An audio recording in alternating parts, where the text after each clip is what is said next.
Hi,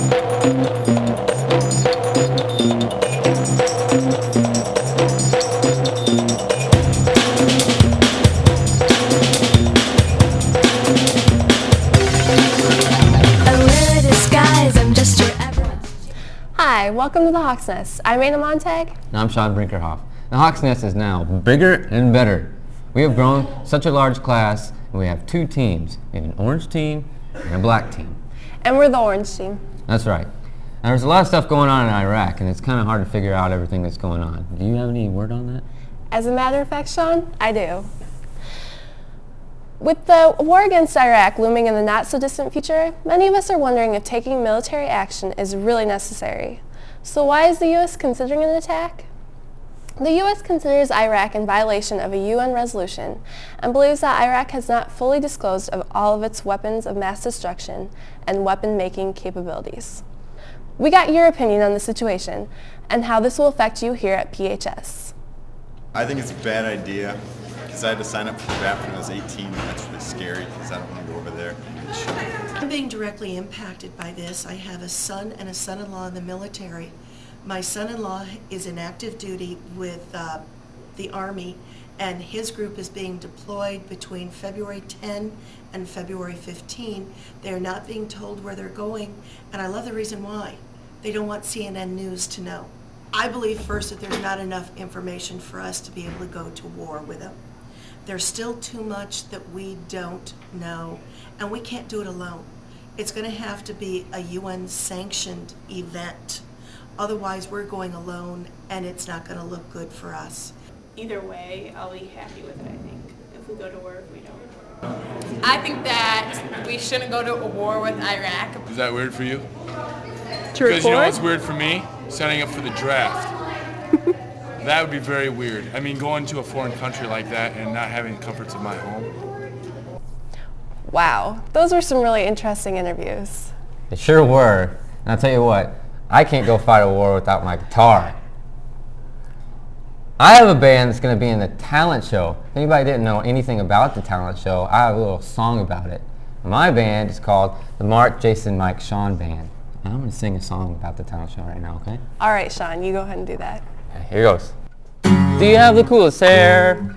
You know just what to wear. Can you tie a knot with your tongue? Or maybe you're a freak. That's good, that's what we seek. It's a Prairie Talent Show. Surprised you didn't know.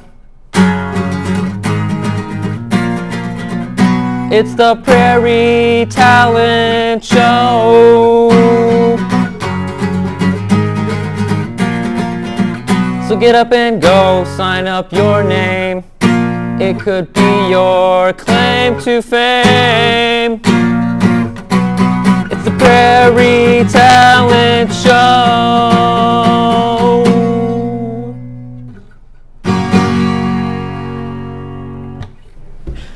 Wow, that's really great, Sean. But you didn't really include any information in your song, like when it is. It's the 24th. It's the 24th. Talent show's the 24th. You know, but I don't think that they're going to let you wear your Britney Spears getup during the talent show. I hear there's a new dress code. The what? So, Mr. Rubin, what is your opinion of the new dress code? I think the new dress code is working well. I think, and remember, they were just revisions of the dress code, and I think the students are doing a good job with it, and I think it was needed. Do you think that so far the students have followed the dress code well? I think they've done a pretty good job. We've had a few slip-ups. Does the dress code apply to dances? The dress code applies to educational hours only, and the same policy that we've had for dances in the past still applies. You know, I think students have used pretty good judgment and know the specifics of the revisions in the dress code do not apply to dances. So, Mr. Rubin, have you ever broken the dress code? Not that I recall. No, not that I recall. Heather, what's your opinion on the dress code? I think it's a little ridiculous. I think girls should be able to wear what they want and guys should too. So, Jordan, what's your opinion on the new dress code? Oh, I think there's more good in it than bad because I don't know about you guys, but I was pretty sick and tired of looking at some people's thongs. Did you ever have a dress code when you were in school? Yes, I did 100 years ago when I was in high school. Well, not quite that long ago, but yes, they had a dress code. And I got suspended 3 times, sent home. Back in those days, this is in the late 50s. One time I didn't have a belt. And if you didn't have a belt, then that was part of the dress code. You had to wear a belt. You couldn't be just with your loops.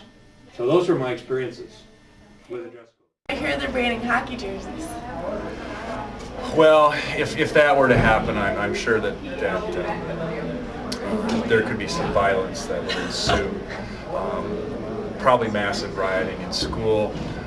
That one might be going just a little too far. Thanks, Joe and Aaron. This is Out of Bounds, and I'm Zach Cliff. And I'm Ryan Haas. We have a lot of sports news and information for you this week, including our Hawks Nest Spotlight Player of the Week. But first, let's check out the highlights of last week in basketball. Let's go to the footage against the #1 team in the state, Waterloo East.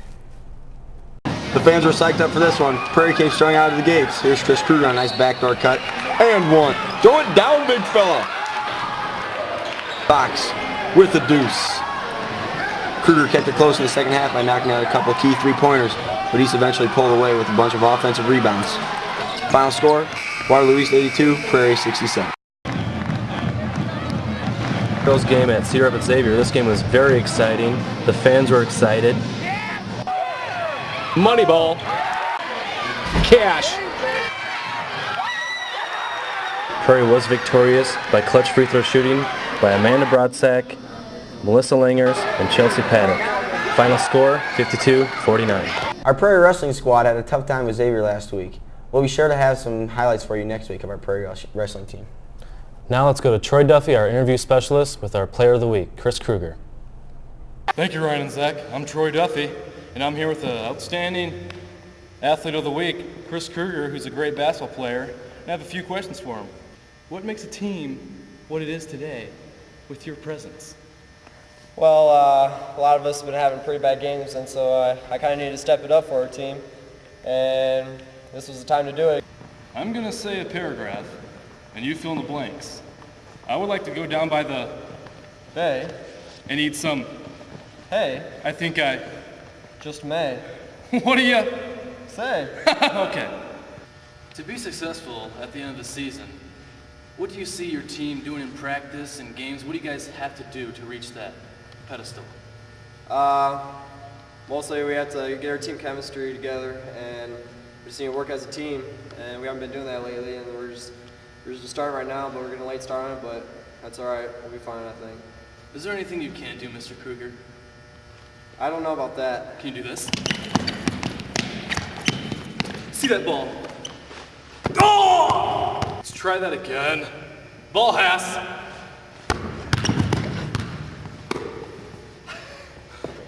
Just give him the ball. See that, Jay? For Jay. Sweet. I'm Troy Duffy. This is Chris Kruger, Player of the Week.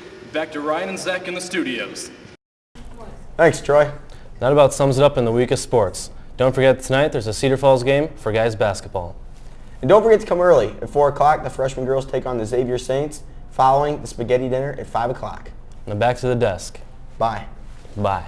Thanks for watching this week, and make sure you stay tuned next week when the Black Team will be producing their show. And you can find us at the URL address at the bottom of the screen. Thanks for watching.